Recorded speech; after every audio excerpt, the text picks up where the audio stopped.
Good morning, everybody. This is Dr. Mayorga, and I want to wish you a good day on Tuesday. We certainly have had kind of a wild weather and lots of rain that we've needed and things like that. Unfortunately, for some people that have been caught in the flooding, there's been loss of life, and that's always a difficult thing to see. So be careful out there. Take care of yourselves. Stay away from high water. Sometimes you don't mean to get into high water. It's just before you know it, it's there. We actually went out of town yesterday to Eagle Pass, and um, we got to a certain point where we had to turn back because the water was over the road, and there was nothing we could do about it. And it was that quick. And a couple hours later, we came back through the same place, and the water was gone. So water is like that, very quick, very fast. And so take care of yourselves. With that said, what I'm actually talking about today is the art of slowing down. And maybe that goes along with what I was just talking about, learning how to stop or slow down and not be in such a hurry to get to where we're going and end up experience something that we hope we would never have to experience. But I thought about this, number one, because we're in the summer, and number two, I'm on the freeway and I don't like being on the freeway. And wherever I go, I'm always thinking about what would be a good topic to talk about. And some of these topics might be redundant, that a lot of other people might think about, oh, yeah, slowing down, it's easy for you to say that. I've got a family, I've got a job, I've got to be there. And again, I'm very observant, very curious. So even on the freeway, I'm watching, business trucks, I'm watching men, I'm watching women that are in their car and they're driving very, very fast. And they get there at the same time. They get there, and then 2 minutes later, I'm at the light. They got there, they thought faster, and I got there at slower, and I still got there. And they're not ahead of me. And I think everybody has experienced this.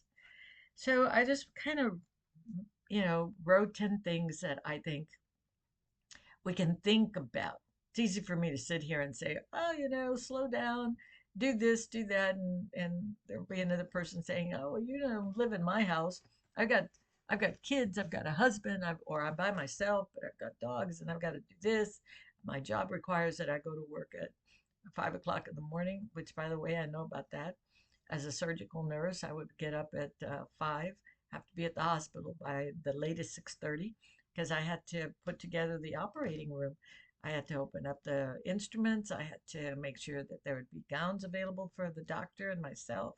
And we would get started right at 7:30. The anesthesiologist would come in, and we were pumping it out because we'd have a full day. So our days would start at 7:30 in the OR, and then I still had to go to the office with the doctor because we started seeing clients or patients at 1 o'clock in the afternoon. And so we were just turn around, turn around, turn around, turn around. A high rate of burnout in the medical profession. And somewhere along the line or the way, I had to learn to slow down. Boy, was it difficult for me? Oh my God, yes. Um, Astrologically, I'm a Virgo, perfect in every way, and always doing everything and helping and this and that. So it was very difficult for me to slow down because it was always one project after another. And aside from that, I was also going to school. I earned my undergrad degree while I was working as a surgical nurse. And then I ended up having to quit after 14 years because I burned out. And then I was already in grad school. And then I went on and got my PhD. And I've had to learn a lot of things on that road about slowing down. And so I'm calling this little video The Art of Slowing Down. And here's a couple of things. Number one, stop to smell a flower. And I, I have a garden and I go to HEB. Doesn't matter where I'm at. If there's flowers, I'm going to go up to them and I'm going to look at them and touch them and maybe smell them for just a few seconds. And believe it or not, it slows me down because I've moved away from what I was totally focused on, and I move away from that focus and I go and do that, and I take a deep breath. So it doesn't have to be a flower. You can put anything else in there, but it's got to move you away from where you're focused for a few minutes so that you can catch your breath. So instead of smelling a flower, you can, go sit out in a chair in your patio or on the balcony of your apartment, but doing something that moves you away from this target that you're headed to, and then you it jars you enough to stop you. Okay. I'm also a reader. I love to read. And so I have books that surround me. If I could show you my office, if you can see it from here, I've got books all over the place. So when I sit here, I pick up the book and I'll read just a few lines and then I put it away and I'll do it again tomorrow. A lot of times we think, well, I've got a book, I'm going to read a book, I'm going to read it all, and I not can't put it down. And what we're really learning to do is just doing something to slow us down. So before you open your computer to get started to work in your job, you manually hold a book or a manuscript or a card or something and just read the few lines and munch on it and then just put it away. Take a deep breath and go on to the next, whatever else you're going to do. That's part of your job. Okay. The next, number three, is a minute vacation. And we all can do minute vacations. Let's see, right now I'm waiting for a client. Right. I got up early, made myself a cup of tea, and I'm going to sit here and I'm not going to, I'm doing this right now, but normally I don't turn my computer on to start looking at my emails. I just kind of take a breath or look out the window or close my eyes for a few minutes. So a minute vacation is whatever just takes you away from the hubbub of what you're doing in your life. Uh, uh, Another one is a meditation or mindfulness. How present are you? How sometimes we sit at our desk and we're not even aware that we're sitting at our desk or at our job where our mind is at home doing the laundry, going to the doctor, taking care of kids if you have that, or your relationships, or the party you're going to go. It's just all over the place. And I remember when I first recognized that I wasn't really present. And mindfulness is a little different than meditation. Mindfulness is recognizing where you're at that moment, that you're present and not scattered all over the place, because we do become scattered all over the place. Your mind is fractured and it's all over the place. One piece of it is over here, the other piece is over there. And and even um, when you're in the car on the freeway, you're not even present in the car. You're focused on trying to get over there to that point. I hit the head of that car. When I was teaching my students to become counselors, I'd be in the classroom and I'd stop all of a sudden and I'd say, "Come back," and they'd all look at me, and then they would laugh because they knew what I was talking about. Because while I was talking about what it takes to become a counselor, they were gone.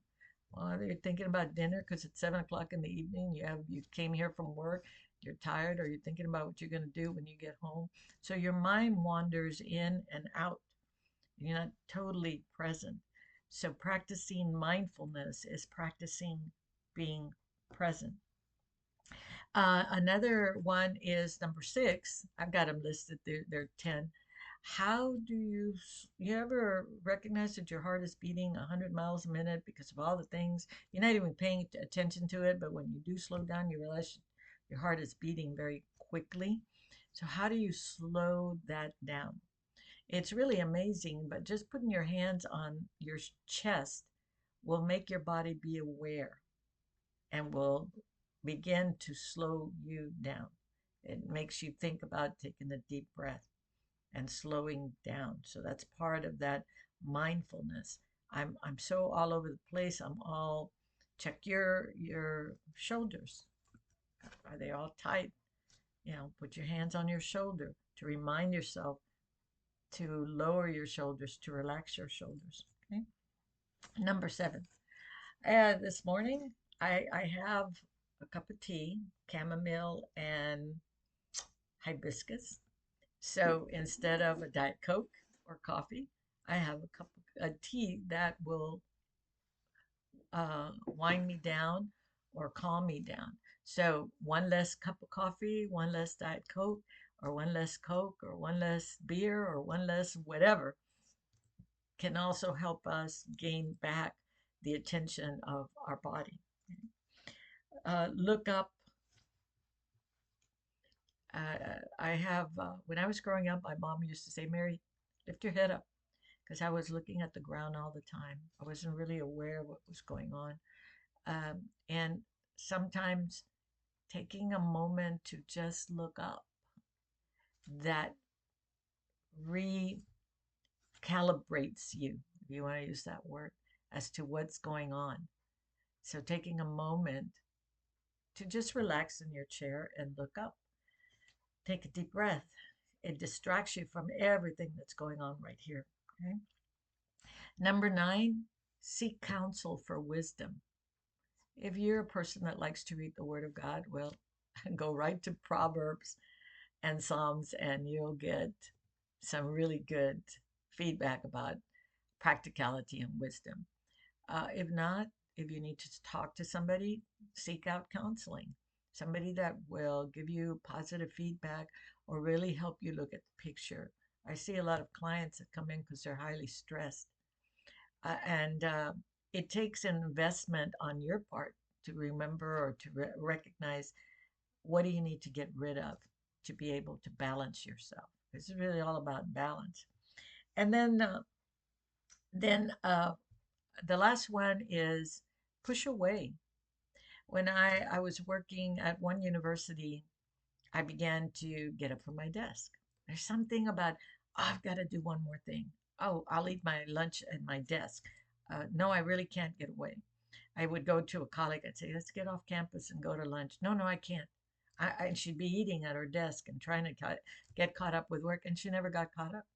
So what I started doing is I'd push away from my desk, step outside, walk around the building for 5 minutes, and then I'd come back refreshed. And she began to see that, and she began to recognize that I wasn't tied to my desk.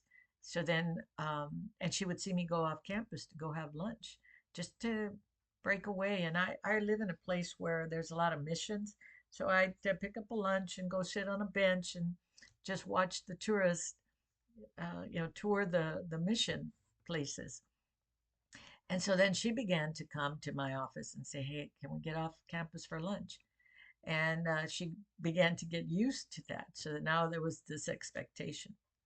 But again, push away from everything that you're doing. Believe me, if you take 10 minutes, when you come back, it'll still be there. It hasn't gone anywhere. The same thing about work is it always waits for you. So anyway, I just wanted to share this and hope that you incorporate it some way into your life, the art of slowing down. A lot of people think you have to do something huge when in reality, just these little steps, these little 10 little things. I'm just going to go through them real quick. Take time to smell a flower or something else that breaks you away from what you're doing. Read a few lines of a book. Take a minute vacation. Uh, be mindful, 1 minute of mindfulness and to reground you. Take a breath. I forgot that one. That's number 5. Take a breath. You know how many people walk around holding their breath or walk around with their hands clenched? So take a breath. Slow down your heart. I gave you just one little technique. Put your hand on your chest. That'll make you aware to slow down your breath. Okay? One less cup of a stimulant, caffeine. One less cup of caffeine. Either it'd be a Coke, less Cokes, less tea, less coffee. Look up as you're walking. Take a moment to just stop and look up. seek counsel for wisdom, and push away from your desk and go for, even if it's just up and down the hallway of a building, or take the stairs down to the next floor and then come back up again. You'll be surprised how refreshing you're going to feel. And you might not feel it right away. That's telling you that your body is so used to high levels of stress that it doesn't know how. But once you do it consistently, it will be very beneficial. So, with that said, have a good day. Enjoy the day. Be careful out there. We're supposed to continue to get rain. Um, be safe. And we will talk later. Thank you.